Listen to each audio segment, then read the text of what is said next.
Naughty world की family में आपका वेलकम है। लाइक कीजिए, शेयर कीजिए और सब्सक्राइब कीजिए और बेल आइकन को प्रेस कर दीजिए और कमेंट करना ना भूलें और नई नई कहानी का आनंद लें।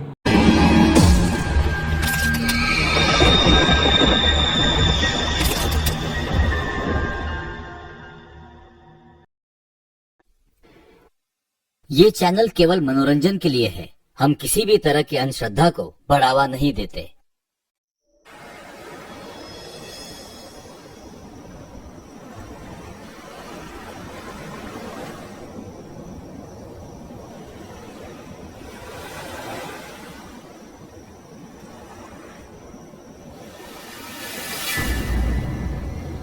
मुंबई की सड़कों पर दर बदर भटकते हुए चल रहे शोएब को कोई भी उम्मीद नजर नहीं आ रही थी।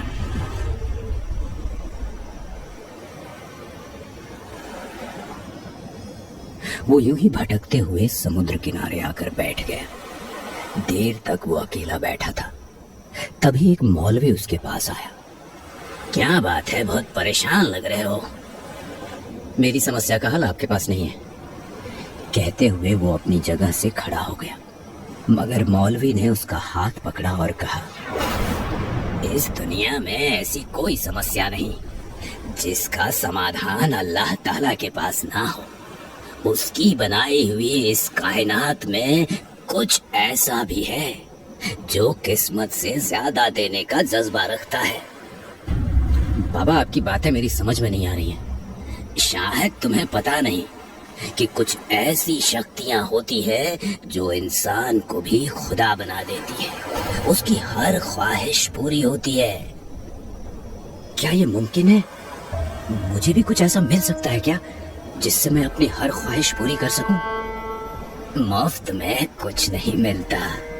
हर चीज की एक कीमत होती है। तामसिक शक्तियां बर्बादी का रास्ता है। वो इंसान की आत्मा का सौदा करती है। इसलिए अच्छा है इन शक्तियों से दूर रहा जाए। कहते हुए मौलवी वहां से जाने लगे तो शोएब ने उनका हाथ पकड़ लिया और कहा कि उसे हर हाल में उन शक्तियों को हासिल करना है। तब मौलवी ने उसे खबीस के बारे में बताया। खबीस, जिसे कुछ लोग जिन्न के बच्चे के नाम से भी जानते हैं, वो इंसान की हर ख्वाहिश को पूरी करता है। आपकी बात सुनकर तो मैंने निश्चय कर लिया है।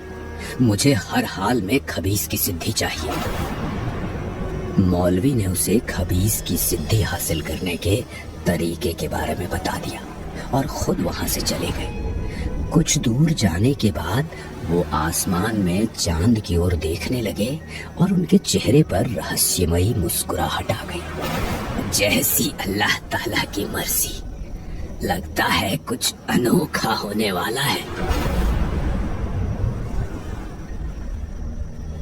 दूसरी तरफ शोएब मौलवी जी के बताए अनुसार शहर के बाहर जंगल में इमली के पेड़ के नीचे खबीस को सिद्ध करने की कोशिश कर रहा था। कुछ समय के बाद वो अपनी कोशिश में कामयाब हो गया और एक परछाई उसके सामने आई। जैसे ही वो परछाई दिखने लगी, वातावरण में भयंकर दुर्गंध फैल गई थी। मगर शोएब उस दुर्गंध को नजरअंदाज कर खबीस को अपने साथ घर ले आया।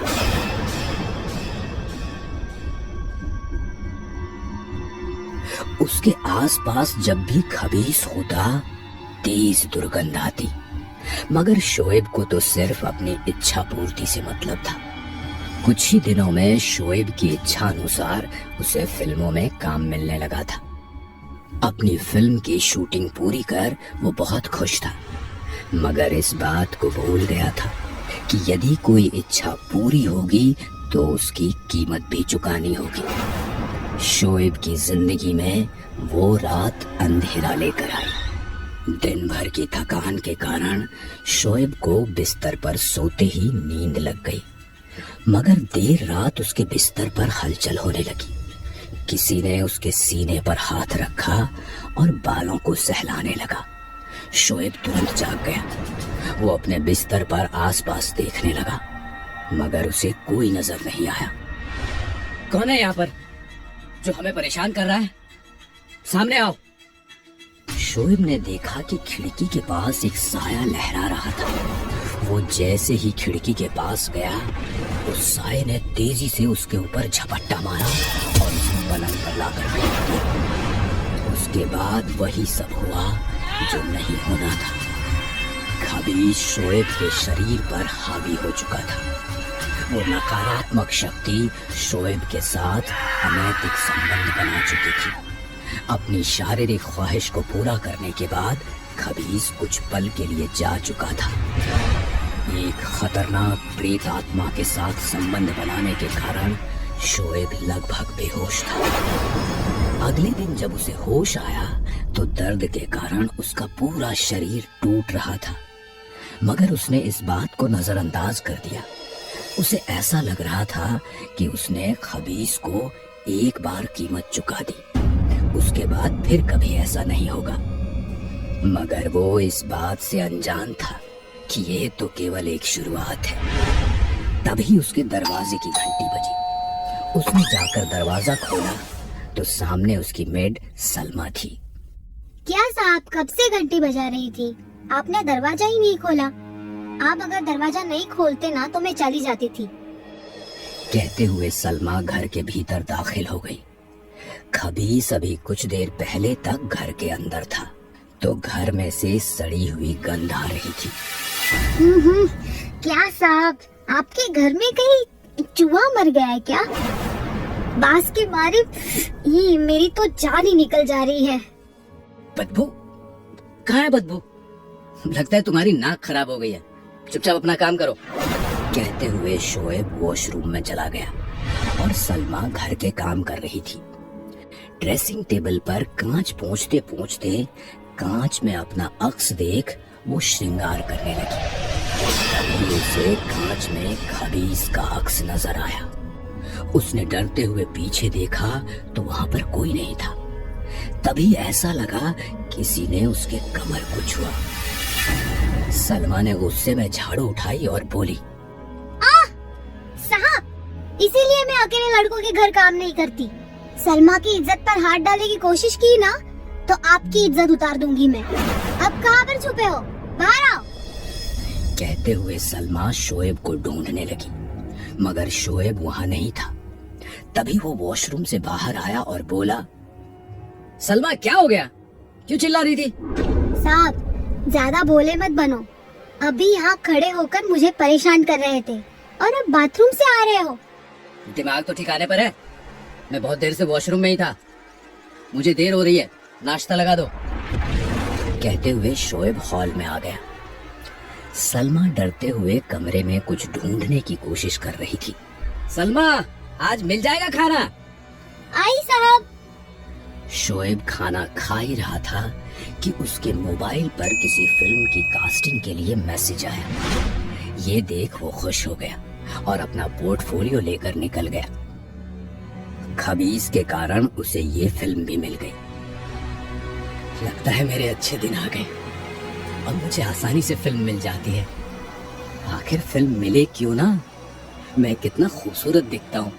मेरी खूबसूरती के कारण ही तो कॉलेज के लोग मुझे हमेशा कहते थे कि तुझे फिल्म लाइन ज्वाइन कर लेनी चाहिए। तेरी खूबसूरती का जवाब नहीं। जियो शोएब। आत्ममुग्ध होकर शोएब बहुत खुश था। वो घर गया तो मेड शाम के लिए खाना बना रही थी। अचानक शोएब को अपना शरीर भारी लगने लगा और उसकी आंखों के आगे अंधेरा छा रहा था। उसकी नजर अपनी मेड की कमर पर ही थी। आज न जाने क्यों वासना का ज्वर उसके भीतर उमड़ रहा था। इस सलमा को तो यहाँ किचन के बजाय मेरे बिस्तर पर होना चाहिए। कहते हुए वो किचन में गया और उसके साथ जबरदस्ती करने लगा। साहब, होश में आओ। ये सब क्या कर रहे हो? क्या दारू पी रखी है आपने? तुम्हारे पास से बहुत बदबू आ रही है। हट जाओ, चले जाओ यहाँ से। मगर शोएब को उसकी बातों से कोई फर्क नहीं पड़ रहा था। उसके शरीर में खबीस सवार था, इसलिए उसे संतुष्ट होने में समय लग गया। सलमा ये बर्दाश्त ही ना कर पाई और वहीं पे उसने अपना दम तोड़ दिया। शोएब को जब होश आया तो उसने बेजान सलमा की हालत देखी तो उसे खुद पर ही गुस्सा आया। ये क्या हो गया मुझसे? मेरा खुद पर कोई कंट्रोल क्यों नहीं था? क्या हो गया था मुझे? अब मैं क्या करूंगा? शोएब ने डर के मारे सलमा की लाश को अपने ही घर के एक कमरे में छुपा दिया और खुद से ही बातें करते हुए शोएब रोने लगा। क्या कर रहा है? क्या हो गया मुझसे? क्या करूँगा? तभी उसके कानों में आवाज आई। क्यों शोएब, तुम्हें मजा नहीं आया? देखो अब आएगा मजा। ये आवाज किसी और की नहीं बल्कि उस खबीस की थी। वो खबीस शोएब के सामने आया। उसका भयानक रूप देखकर एक पल के लिए तो शोएब डर गया, मगर उसका डर एक भयानक रूप में परिवर्तित हुआ जब उसे कल रात की तरह यातना भुगतनी पड़ी। अब खबीस शोएब की इच्छा पूरी करने के बदले अपनी शारीरिक जरूरतों को पूरा करता। उस खतरनाक प्रेतात्मा की जरूरतों को पूरा करने के कारण खूबसूरत सा दिखने वाला शोएब अब भयानक नजर आ रहा था। पूरा चेहरा पीला पड़ा था, आंखें अंदर धंस गई थीं। वो ऐसा लग रहा था मानो कई वर्षों से बीमार। अब हर दिन समुद्र के किनारे चक्कर लगाने लगा। शायद उसे वही मौलवी नजर आ जाए जिसने उसे खबीस की साधना के बारे में बताया था। न जाने वो मौलवी साहब कब नजर आएंगे। कैसे भी करके इस मुसीबत से छुटकारा पाना है। तुम्हें क्या लगता है तुम मुझसे इतनी आसानी से छुटकारा पा सकते हो? नहीं, मरते दम तक मैं तुम्हारी इच्छाएं पूरी करूंगा और तुम मेरी जरूरत है।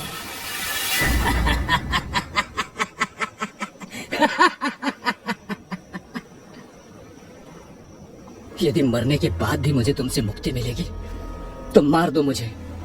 रोज तिल तिल कर मरने से बेहतर है कि एक ही दिन में मर जाऊं। इतनी आसानी से तुम्हें मुक्ति नहीं मिलेगी।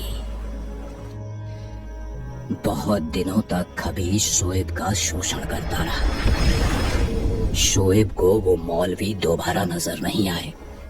जब खबीस का शोएब से मन भर गया तो एक रात खबीस ने उसे वहीं पर खत्म कर दिया। अब खबीस शोएब की गुलामी से आजाद था। पहले वो मौलवी और अब शोएब, मगर इसे मारने के बाद मेरी जरूरतों का क्या? इससे पहले कि किसी तांत्रिक या मौलवी की मुझ पर नजर पड़े और वो मुझे कैद करे, उसके पहले मुझे जल्द ही नया शिकार ढूंढना होगा। कहते हुए उसकी नजर वहीं दूर खड़ी एक लड़की पर गई जो परेशान नजर आ रही थी। वो खबीस शोएब का भेष बनाकर उस लड़की के पास पहुंचा और बातें करने लगा। उसकी आंखें लाल थीं। क्या बात है, बहुत परेशान लग रहे हो?